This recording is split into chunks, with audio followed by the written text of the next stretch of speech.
Good Saturday morning, TSC family. Good morning, Geraldine. You're usually first.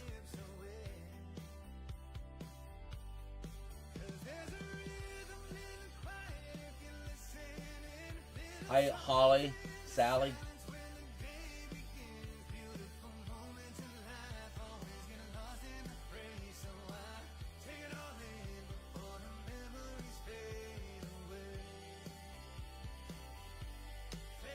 We currently got two severe thunderstorm warnings, one coming out of Illinois moving toward Indiana, and there's also one right along the Ohio Valley region right through there in Indiana. Right along the Ohio River there, moving toward the general direction of Louisville, Kentucky. A lot more coming.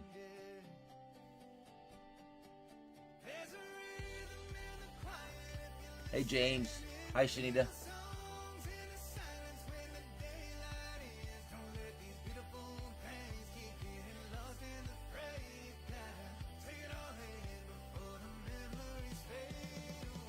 Hey, Luke.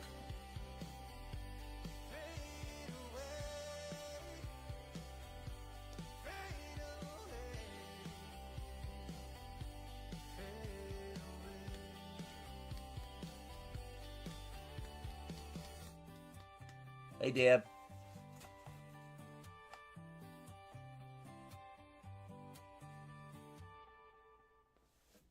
All right, let's get going here, y'all. Silence that music down. And first up is the verse of the day. And it's one of my favorite verses. It comes from Romans 5:8. And it's pretty simple. It says, "But God demonstrates his own love for us in this. While we're still sinners, Christ died for us." That's Romans 5:8. It's the verse you should always turn to if you got you think you're just going down the wrong path every once in a while. But God demonstrates his own love for us in this.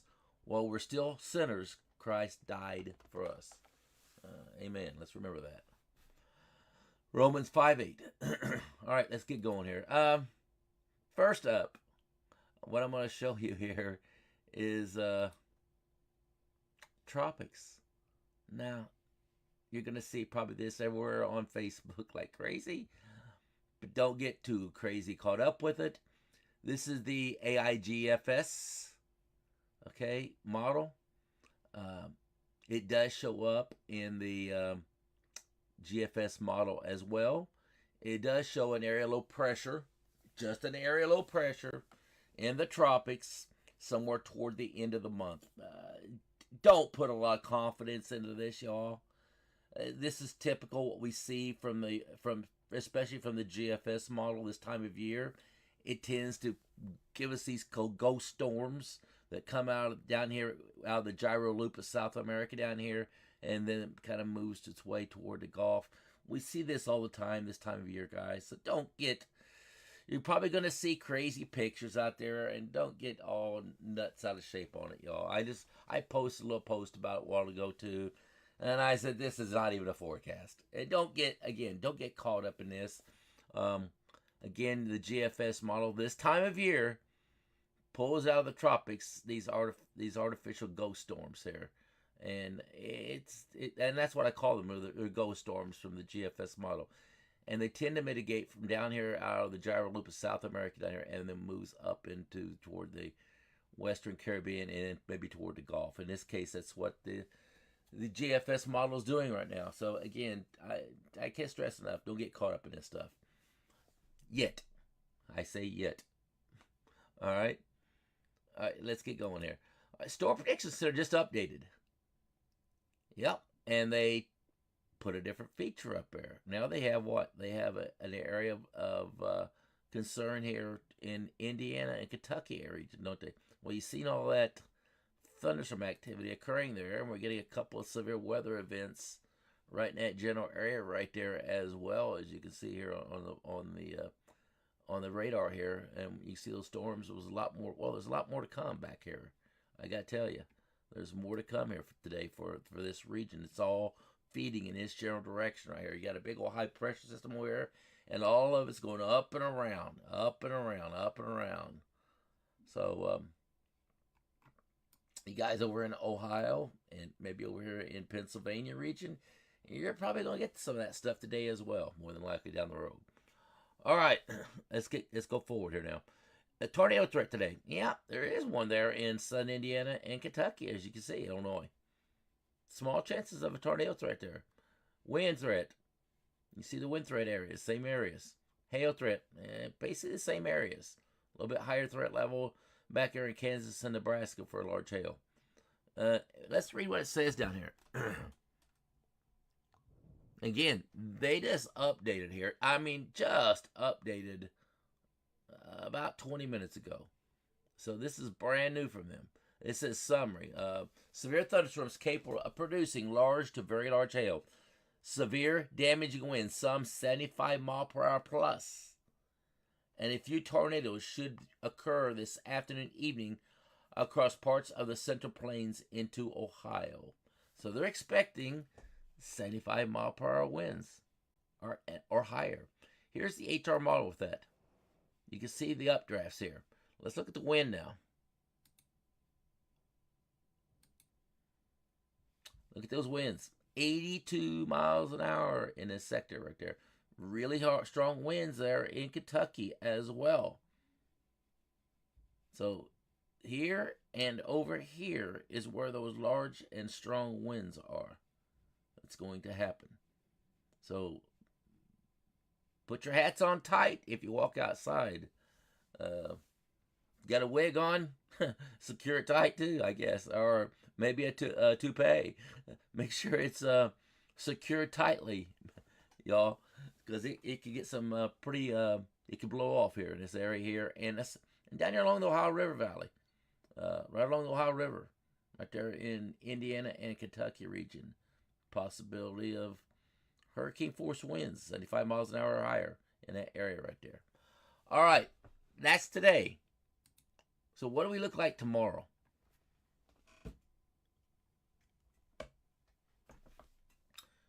This is for tomorrow. Categorical 3 threat. It's called enhanced. Tornado threat level is in that same sector with a 10% probability with an intensity level of 1. So what does that mean? What exactly does that mean? That means you have a probability of getting a tornado within of any point that you see there in that coloration. You have, for instance, in the green, you have a 2% probability anywhere I put this in the green here. So that's that whole area there. Everywhere I put this in the green, you have a 2% probability of getting a tornado within 25 miles radius of your location, of that location. If I go to the brown, that's a 5% probability. Get in the yellow, that's a 10% probability. Everybody's saying, Tim, those are low probabilities. Well, it is. It is a low probability. But the probability is still there. So if you live anywhere that has coloration there, you have a chance of getting a tornadic cell in your area. Wind. Very large area of wind from the brown to the yellow there. Hail threat level. Boy, big time hail maybe coming. Maybe some big time hail is in its path here. So watch out if you have cars outside. And I would say if you got hail coming down, stay away from your windows in your house. Don't need to get a shattered window in your face, y'all. Don't be peeking out your window if you have hail coming down, especially large hail. So do be careful of that kind of stuff. Then we go and look at the HR model, and we'll go head on out in time. And now we got, look at this. Now we jump up to 94 mile per hour wind gust. Basically in that same region right there, we go to 94 mile per hour wind gust now. Now let that sink in for a second. Are you guys there in Nebraska? Are you ready for something like that? Boy, man, y'all, that's some really nasty stuff. But let's see when that exactly pops into play. And where does it pop in at?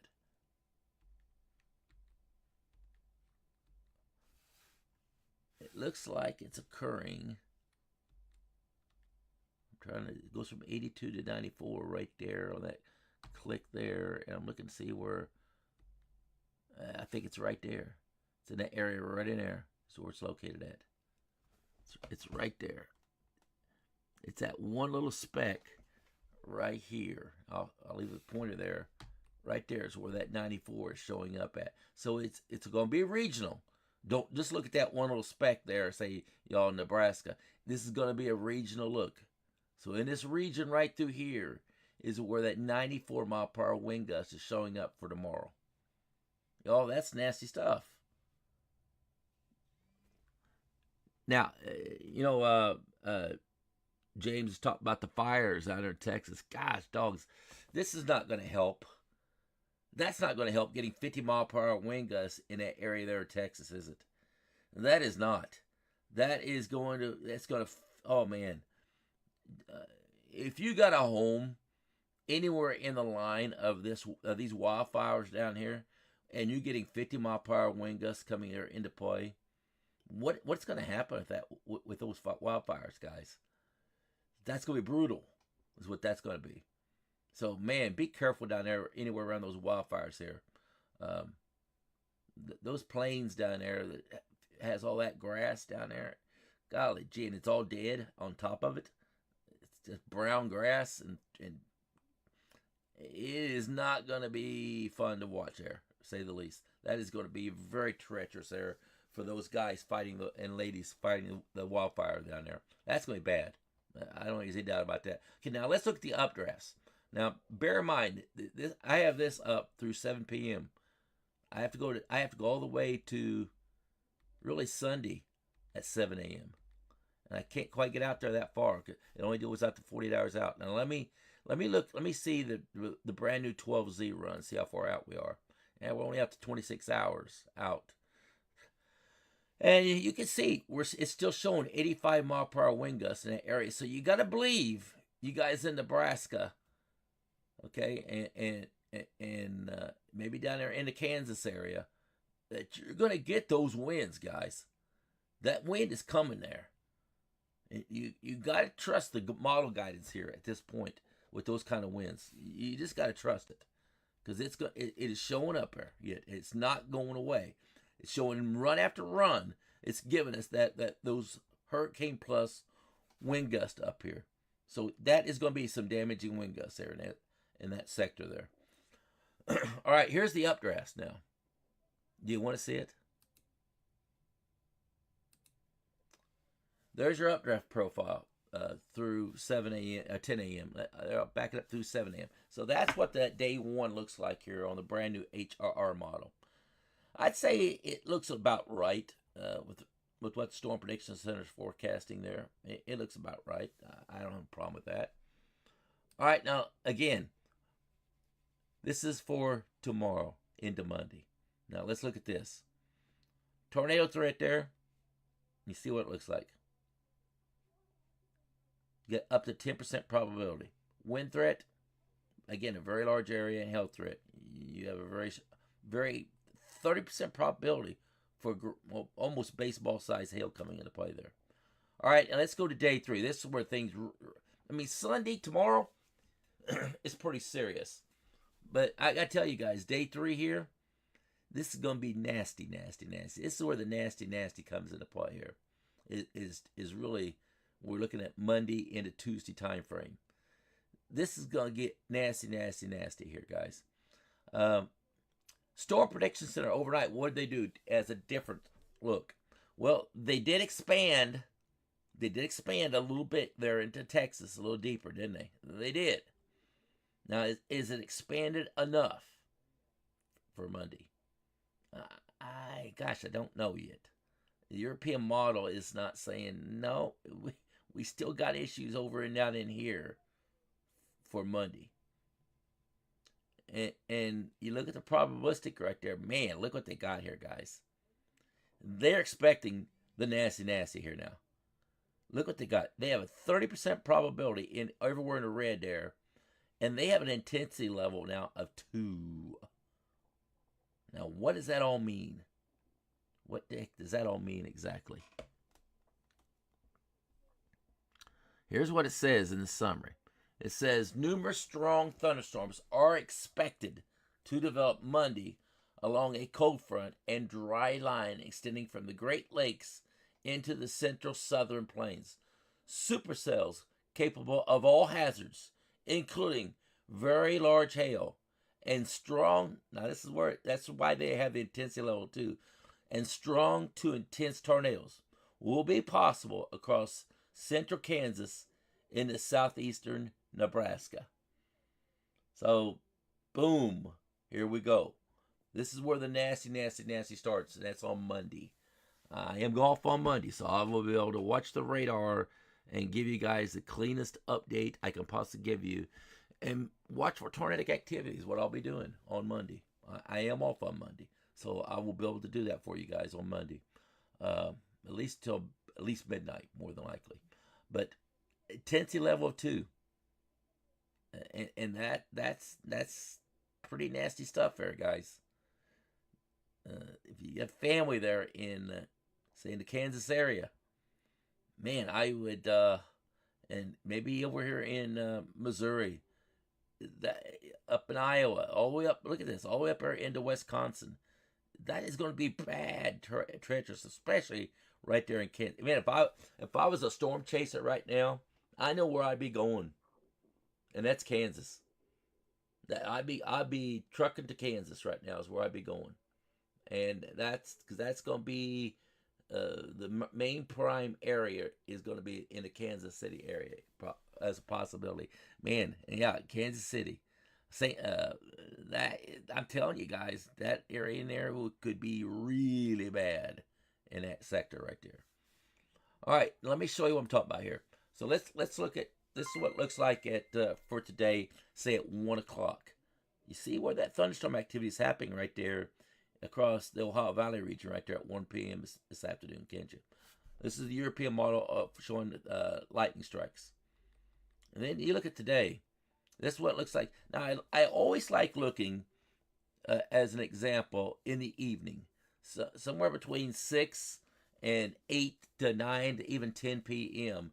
That's when you get the optimal heating of the day in place, with air rising the most, is after the heating of the day.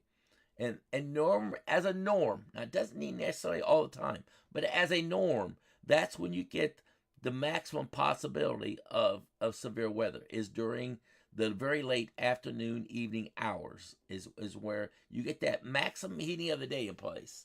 Now, there's things that could cool the atmosphere with that maximum heat. If you get some rain, drizzling rain come in and maybe cool things down, it stops the air from rising. And so there's things that can happen. But as a norm, we start looking at severe weather usually after 4 p.m. and all the way to 10 p.m. And usually that's the maximum heating of the day with the atmosphere ready to explode. And that's what we got right here in front of us right here for today. That area right there is where everything is going to be centralized at, is right there for today. I agree with the storm prediction 100%. That's exactly where they got the worst thing is right there. The European model shows this extremely well right there. All right, now let's go to tomorrow. And what time are we going to do tomorrow? Between that 4 p.m. and 7 p.m. to 8 p.m., 9 p.m., 10 p.m. time. Now look right here. Look what happens here at 4 p.m. tomorrow. Here we go. Now, the early start of this, y'all, for tomorrow, the early start of this could be what? That could be a lot of supercell activity there tomorrow, right there. Yeah, that area right through there from Texas up there to Kansas right there. And maybe even up here in Minnesota up here. That all could be some supercell activity. You look over here in the eastern part of the country. Look up and down the line here, right there. Florida, we're going to get some thunderstorm tomorrow. You better believe it. You better bring your umbrellas in Florida tomorrow, y'all. You better bring your raincoats and umbrellas tomorrow. At around 4 p.m., things are going to explode here over Florida, too, tomorrow. We haven't had a lot of rain. Well, tomorrow, it looks like we'll get some afternoon thunderstorm activity. It's going to really popping into play here in Florida tomorrow. So be ready for you guys down in the southeast here. Look at that. That looks like our typical June thunderstorm activity that happens every afternoon in Florida. Yeah, if you're brand new in Florida, we get over here on the west coast of Florida, we get those late evening thunderstorm activity from about 4 o'clock to about 8 o'clock almost every single day. And why does that occur? It's because we get a trade wind coming out of the Atlantic Basin. It creates a wind gust going across Florida. Then you got a Gulf sea breeze over here. Those things collide, and wherever they collide at, and the strongest one will push thunderstorms in the direction. Well, the Atlantic sea breeze is always stronger than what the Gulf sea breeze is. But there's a collision between the two. And wherever that collision happens at is where the explosive thunderstorm activities occur. This is a great example. I've shown it right here. And what does it do? It's look at it. It's going. The Atlantic sea breeze is stronger, and it's pushing all those storms out in the Gulf now, aren't they? So that's I guess I just explained to you guys what happens coming into place there about every June the 1st timeline. This is what happens every single day as a norm in Florida for those of you that are brand new. For those of you that are brand new. Okay, let's go back over to Central Region now. So this is what it looks like at 6 p.m. on Sunday. You can see, where's the bad stuff at? Well, it's up here. And that's where the Storm Prediction Center has the bad stuff located at too, is up there. But I can't disregard what is going to happen down here in Texas either. If you go forward here after 6 p.m., you can see right along the Rio Grande, not the Rio Grande, but the Red River Valley region right through here. You see some really strong thunderstorms there too. Bad up here? Yes, it is. Down here too. Don't let your guard down along the Red River Valley region there. That's some pretty bad stuff at 8 p.m. tomorrow evening. That's some pretty bad stuff there too. Now let's go forward. And you see that stuff, man, they're in Arkansas. Look at that. Look what happens to Arkansas tomorrow about 11 p.m. Some bad stuff. Look up there in Iowa and Nebraska at 11 p.m. tomorrow. Again, some pretty bad stuff. When I go live tomorrow, I guarantee you there's probably going to be some tornadic activity on my radar screen tomorrow evening when I go live. I fully expect that to happen. So tomorrow is really what I call the first day of a tornado outbreak that is about to occur. And I'm calling this a tornado outbreak because that's what we're going to see tomorrow. And it's going to start tomorrow, and it's going to go into Monday and Tuesday, with Monday being probably the main pinnacle time is going to be Monday. And I'll show you that. Now, here we go. Now we're getting into Monday. That's 8 o'clock in the morning on Monday. Now, what's happening here? Notice you don't have much going on here, really, do we? Sun is right. It's up. Sun has risen, hasn't it? It's up. Heating of the day is occurring now. There's 9 a.m. You got some thunderstorm activity here popping. Some strong stuff. Could be some tornado activity there. Yeah, that's very possible. But we're still got the heating of the day occurring here, right? Now look what happens here at 1 p.m. Things are really popping here now, aren't they? Look at 4 p.m. Bad stuff over here. Yeah, you can, in the forefront of all this right here, supercell activity over here can be popping. You guys, it's a possibility there on Monday.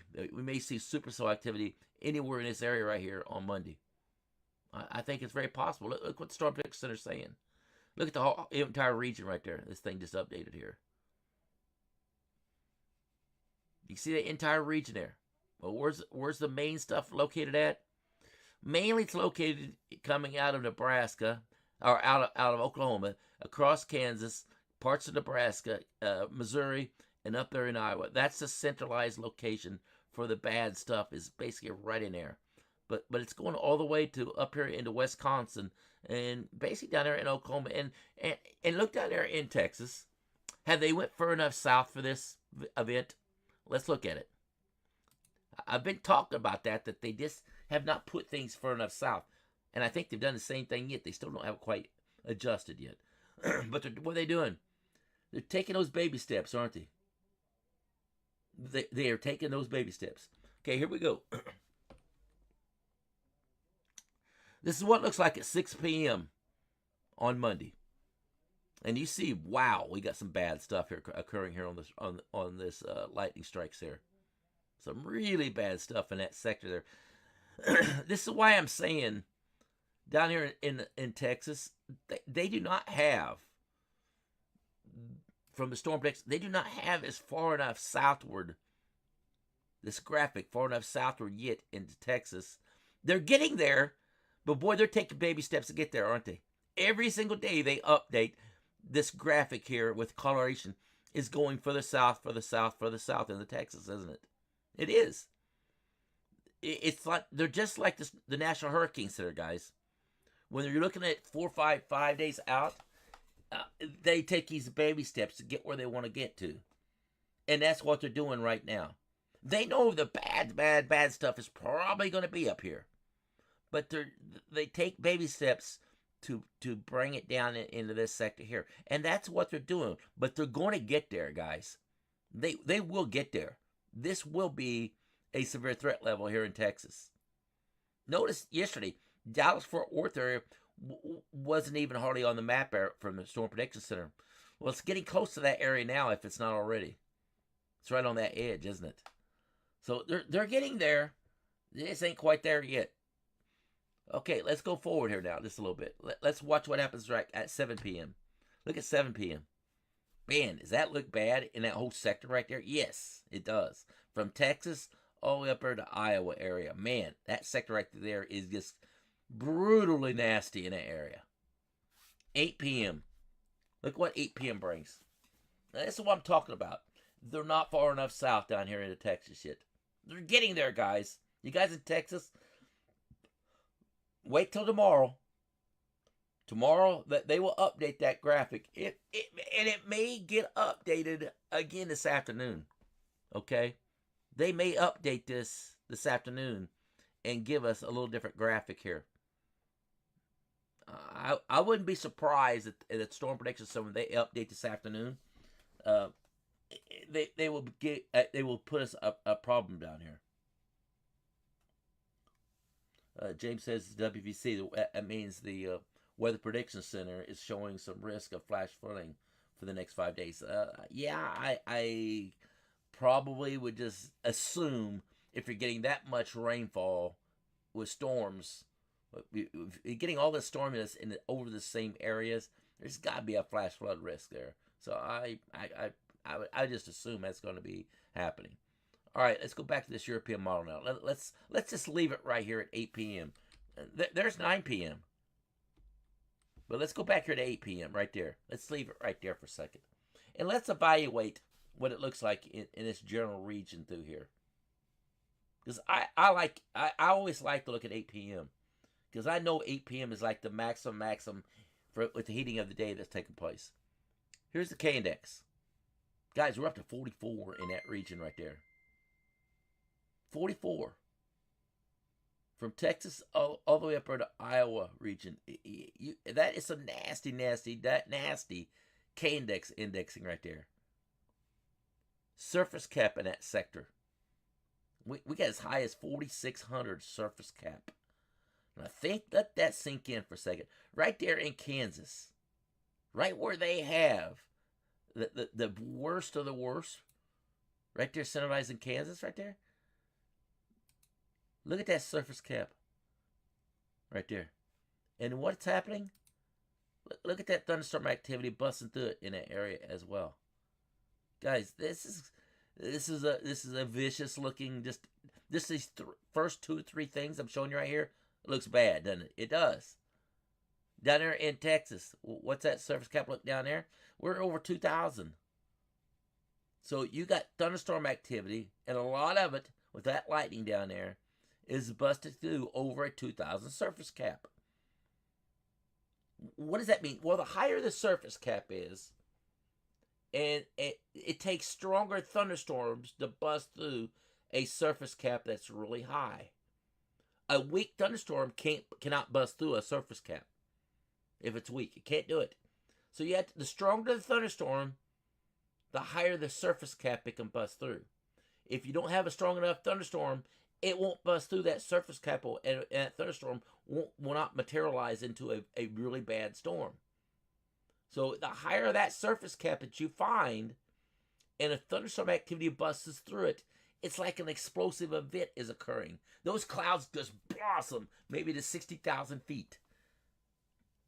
And there's where you get your updrafts occurring when that happens.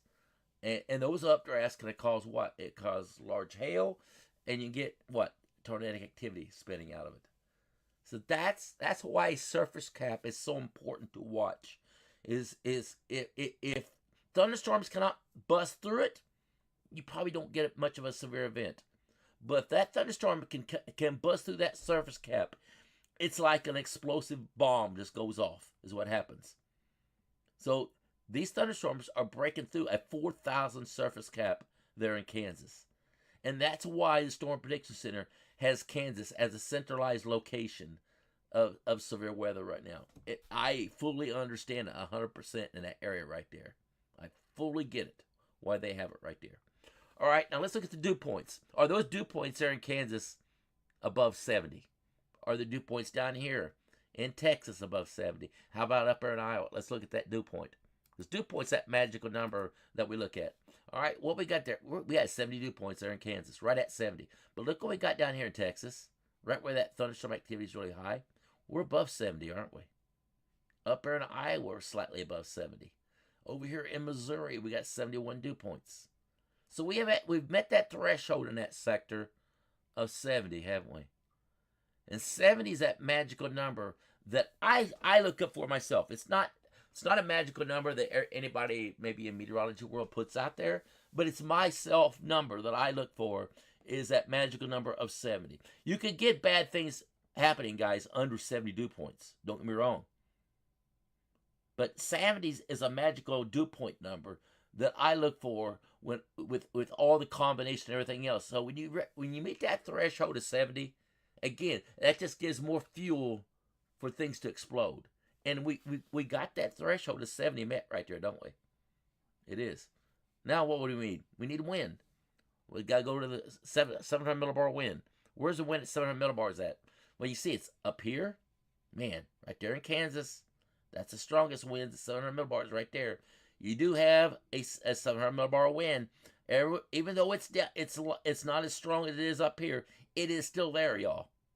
It is still there in Texas. It is there up there in Iowa. But the strongest 700 wind is right there. So what do you think is going to happen right in that area? Exactly where the Storm Prediction Center has the worst of the worst is right there. That's where it's going to be at. It's right there. But don't underestimate, because we have higher dew points down here in Texas. Those dew points are above 70 down here. We've seen 71, 72, 73. I think I even seen the 74 dew point down here. Y'all, that dew point, don't underestimate dew points and what it can do for fueling the thunderstorm activity. It just puts fire on it, is what it does. So we have 700 millibar winds, very strong up here, and not quite as strong down here in Texas, but it's there. Now, what do we look for now in the lower levels of the atmosphere? We look for a wind coming out of, for instance, out of the Gulf of America here, especially here in Texas. I'm gonna show Texas here really closely here. There in Texas, we need that wind out of the lower levels, coming out of the Gulf, moving in this direction. If we do, we have a negative tilt here, because those winds are moving this direction. We need a wind out of the Gulf moving this direction. When you get up here, we need a wind up here moving in this direction. Up here, we need a wind moving in this direction. If we get any kind of wind moving out of the south, for instance, up here in Kansas, bad news up here. Just bad news. Okay, here's that surface wind now. And look what we got here in Texas. Look where those winds are coming out of the Gulf at and what direction. And look how strong they are. See where they're coming in? They're coming in like this. So we have the winds out of the upper levels of the atmosphere at 700 millibars moving in this direction. We got the winds moving in this direction out of the Gulf, don't we? You get up here into Kansas. Now, what do we got up here? Look at these winds coming out of the south up here in Texas, up here in Kansas. And look how strong these lower level winds are. We got 28 and 26 knots up here, y'all. Incredibly strong low level wind shear. We have a bad setup here. Bad setup down here. Storm Prediction Center, they're slow walking what's going to happen down here in Texas. Y'all, they're slow walking it down here.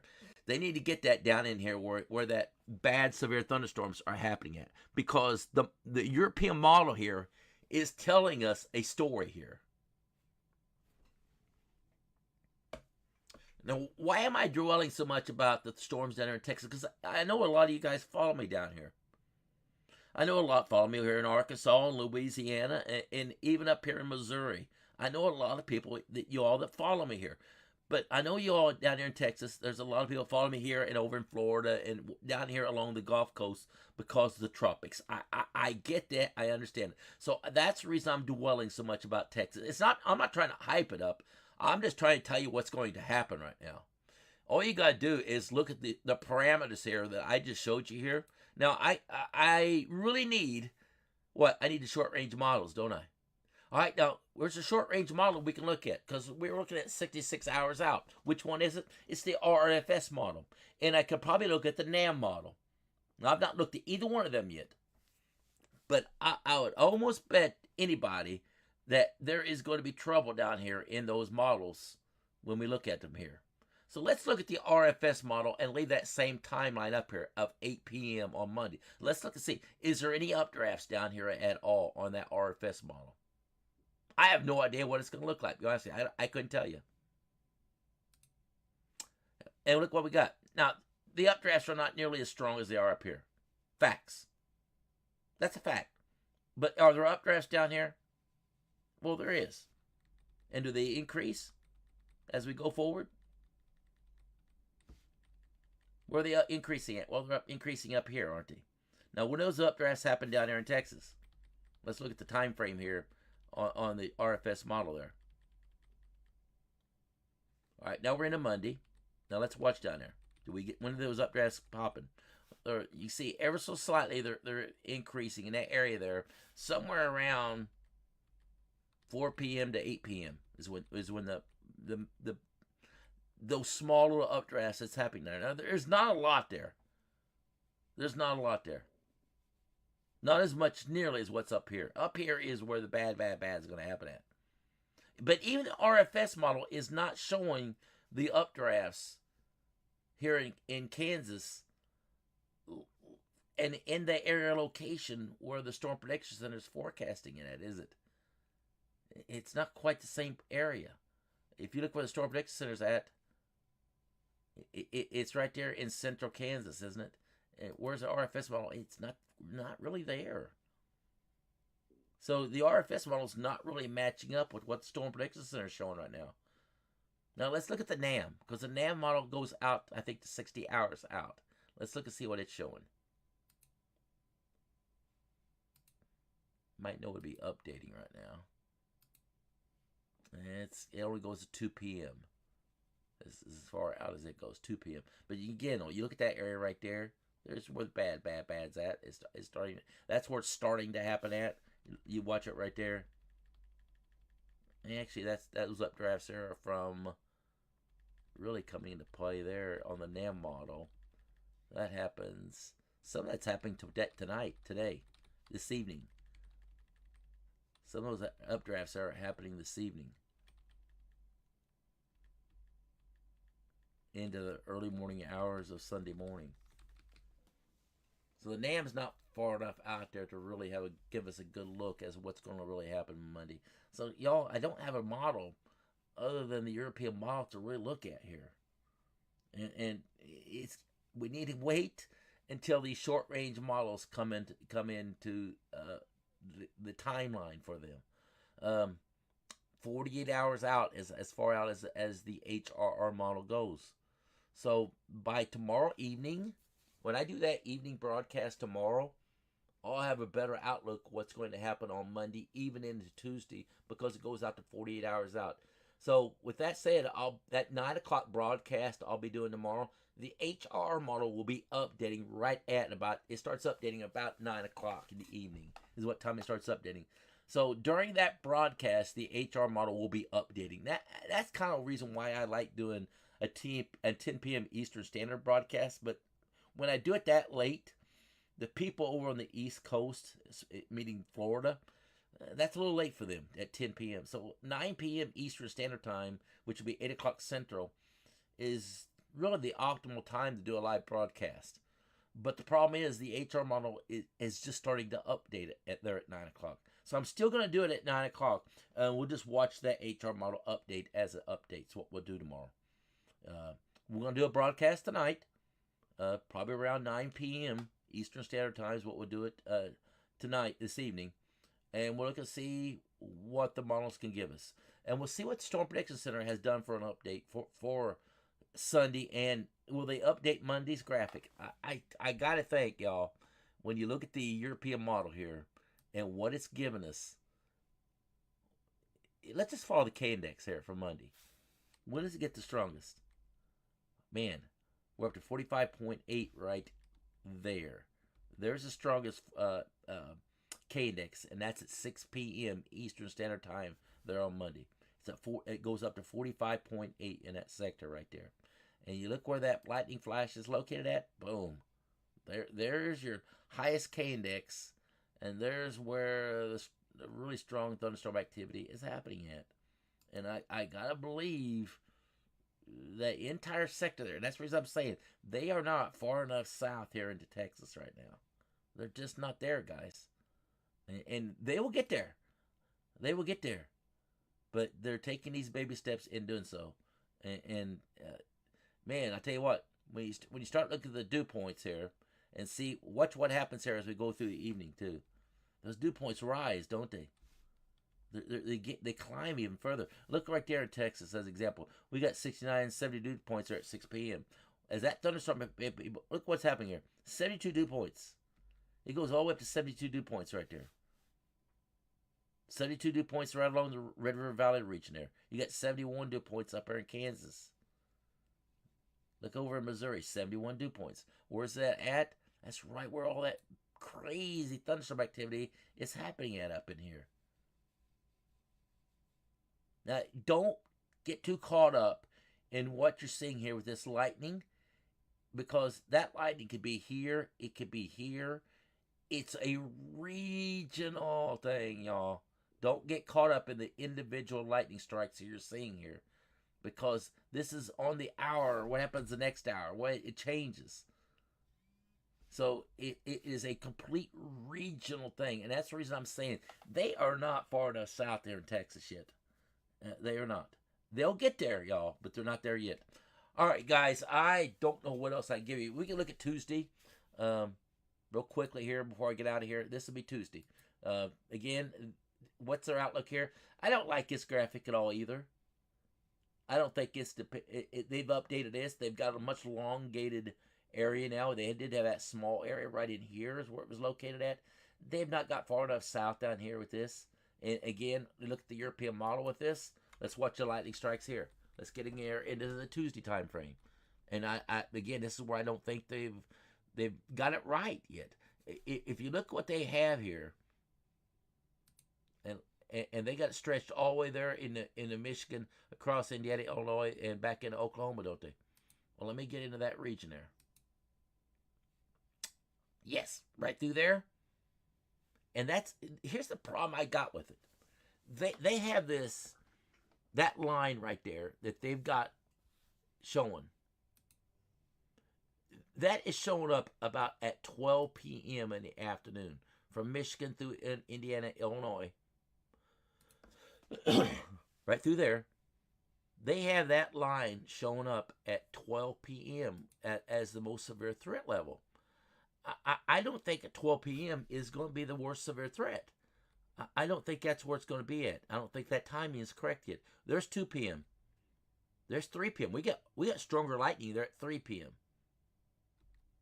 There's 4 p.m. It's even getting stronger now, isn't it? There's 5 p.m. It continues to get stronger. Now look down there in Texas. Y'all down in Texas, look what's happening down there in your state. Arkansas, bad stuff right there. Louisiana, it's just starting to end up in your area. Look at 6 p.m. on Tuesday. Tuesday's going to be a bad day. Tuesday evening's going to be a bad, rough evening. Look at 7 p.m. Where's things getting bad at? Down here, man. Wow. Down here, I mean, that whole region through there is nasty, nasty, nasty at 7 p.m. on Tuesday. There's 8 p.m. Again, do they have it correct here? No, they don't yet. They do not have that graphic correct yet. There's 11 p.m. Bad stuff there in the Houston area. And there's 2 a.m. in the morning on Wednesday morning. 2 o'clock in the morning, Wednesday morning. Man, it'd be rough sleeping there, isn't it? Along the coast of Texas right there. That's going to be some rough sleeping at 2 o'clock in the morning. So, guys, they do not have that graphic updated nearly well enough for me. And you go in there into Wednesday afternoon, look at your thunderstorm activity there. Now, are we getting thunderstorm activity over in the east? Yeah, there is some up here. Where are they going to put the bad stuff at? Probably it's going to be over here. If you look what they're showing here on the Storm Prediction Center for that day, they're not giving us anything there at all. But if you read down here for Wednesday, they talk about the Mid-Atlantic area. Southern Plains and Mid-Mississippi into the Mid-Atlantic. So they're going to be watching that area more than likely in here and down here in Louisiana. That sector right there is where they'll probably have a categorical 1 listing there for Wednesday when it comes time. At least categorical 1, maybe a 2 up here and keep a 1 down here. I can see that happening. Then you get into Friday. Look, and then that's next Saturday. Now, are we going to have another bad event there on next Saturday? Not this Saturday, but next Saturday? Yeah, that's possible. Right through there, yeah. That's possible. Doesn't look nearly as big as what we just get ready to go through. There's Saturday at 10 p.m. Oh, that's this week. Come Saturday. I see what's wrong. I want a 6Z run. Let's go to next Saturday again. Hold on. Let me get there to next Saturday.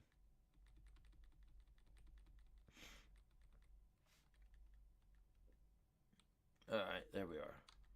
There's 8 p.m. next Saturday right there. It is looping back on me. That's what's the problem. That's next Saturday right there. Look.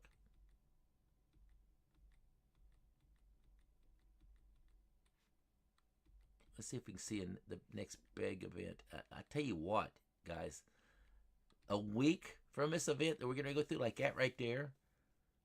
That is Wednesday. That's not this coming Wednesday, but the following Wednesday. Could also be a very bad day as well.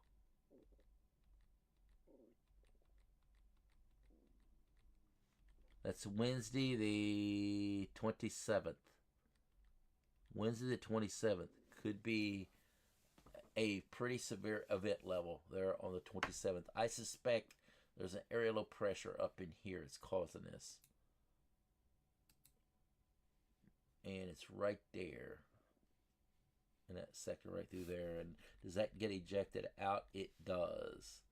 You see it gets ejected out of there into the Great Lakes region. So right through there is where that severe threat level is going to be at around the 27th.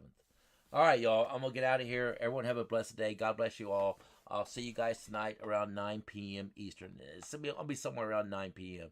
Could be a little bit after 9 p.m., knowing me. But somewhere around 9 p.m. is what time it's going to be. All right, y'all. Have a great day, and God bless you all.